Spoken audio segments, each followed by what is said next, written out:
Et nous prolongeons notre réflexion sur ce plateau avec vous, Luis Colasante. Je vous remercie beaucoup d'avoir Bonsoir. répondu à notre invitation. Vous êtes spécialisé marché d'énergie, pétrole, gaz, électricité. Vous écrivez régulièrement dans la presse internationale. Alors, comment expliquer que ce pays si riche en hydrocarbures soit dans une telle situation économique?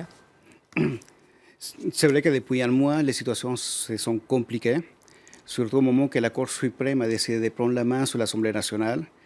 Ça a été vu comme vraiment comme le gouvernement commençait à s'enlever son masque de dictateur. Et à ce moment-là, les manifestations commençaient à s'amplifier dans les rues du Venezuela. Mais c'est vrai que c'est un pays qui actuellement souffre une crise politique, économique, humanitaire. Parce qu'elle n'a pas un mois seulement, cette crise économique. Elle Non, s'est non, installée depuis des années, enfin depuis plusieurs mois en tous les cas. tout à fait. Vraiment, au moment que Maduro a pris le pouvoir en 2013, en mars 2013, le pays a commencé à suivre cette politique. Maduro n'avait pas le même charisme que Chavez à l'époque, et le peuple l'a pas accueilli à bras ouverts comme a fait avec Chavez.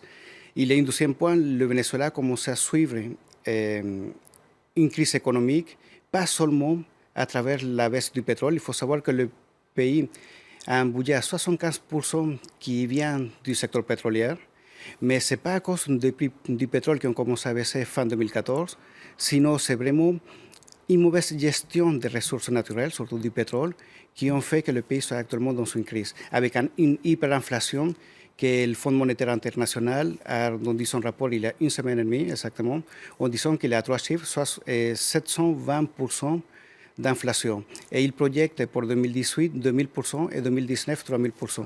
Parce qu'aujourd'hui, concrètement, on a une population qui manque de tout. Il y a des pénuries très importantes. Tout à fait. C'est vrai que le pays, c'est un pays monoproducteur. Il était basé sur la production du pétrole. Le Venezuela n'était pas vraiment le pays qui produisait des biens, les biens communs.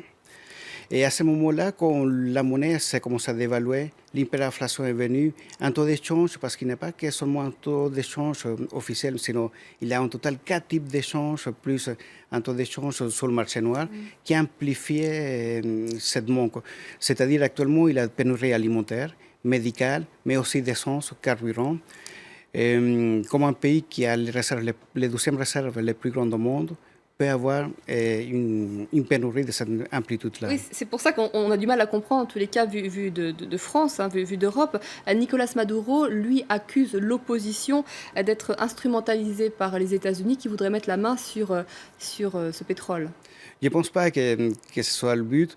Je pense plutôt, depuis l'époque de Chavez, son premier allié en termes de marché qui achetait le pétrole vénézuélien, c'était les États-Unis.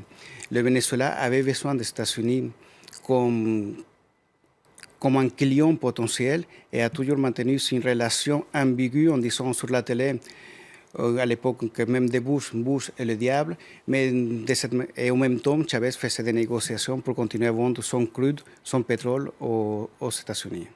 En principe, Maduro est au pouvoir jusqu'en 2019. Qui le soutient aujourd'hui? Comment peut-il se maintenir au pouvoir? La population est vraiment, comme vous avez dit, il y a 7 sur 8 Vénézuéliens qui n'ont plus envie qu'il soit à la commande du Venezuela. Il est vrai qu'il a un petit cercle de militaires qui sont avec lui.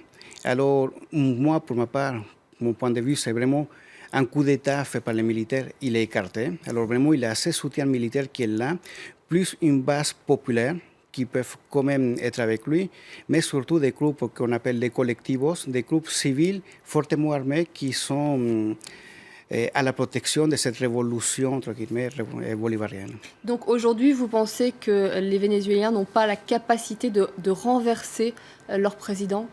Non, la seule manière de le renverser, c'est vraiment aller dans les urnes et par votation. Aujourd'hui, d'ailleurs, il appelle éventuellement à la mise en place d'une nouvelle assemblée constituante, hein.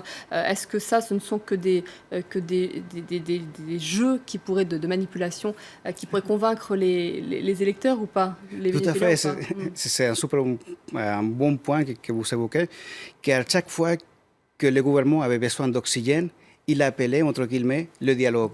Essayer d'avoir un dialogue, c'est seulement un moyen de gagner du temps, d'avoir de l'oxygène et continuer cette machine qu'elle essaye de fatiguer l'opposition, de se dire, bon, l'opposition à un moment va fatiguer, va aller plus dans les rues, mais c'est ce qui est en train de se passer, c'est que les gens ont plus de courage que jamais et l'opposition est plus unie que jamais également. Peut-être aussi parce qu'il n'y a plus rien dans les magasins et que de toute façon, il n'y a pas d'autre choix que de manifester. Tout à fait. Je vous remercie beaucoup, Luis Cosalante, Merci. d'être venu sur ce plateau pour nous livrer ces éléments.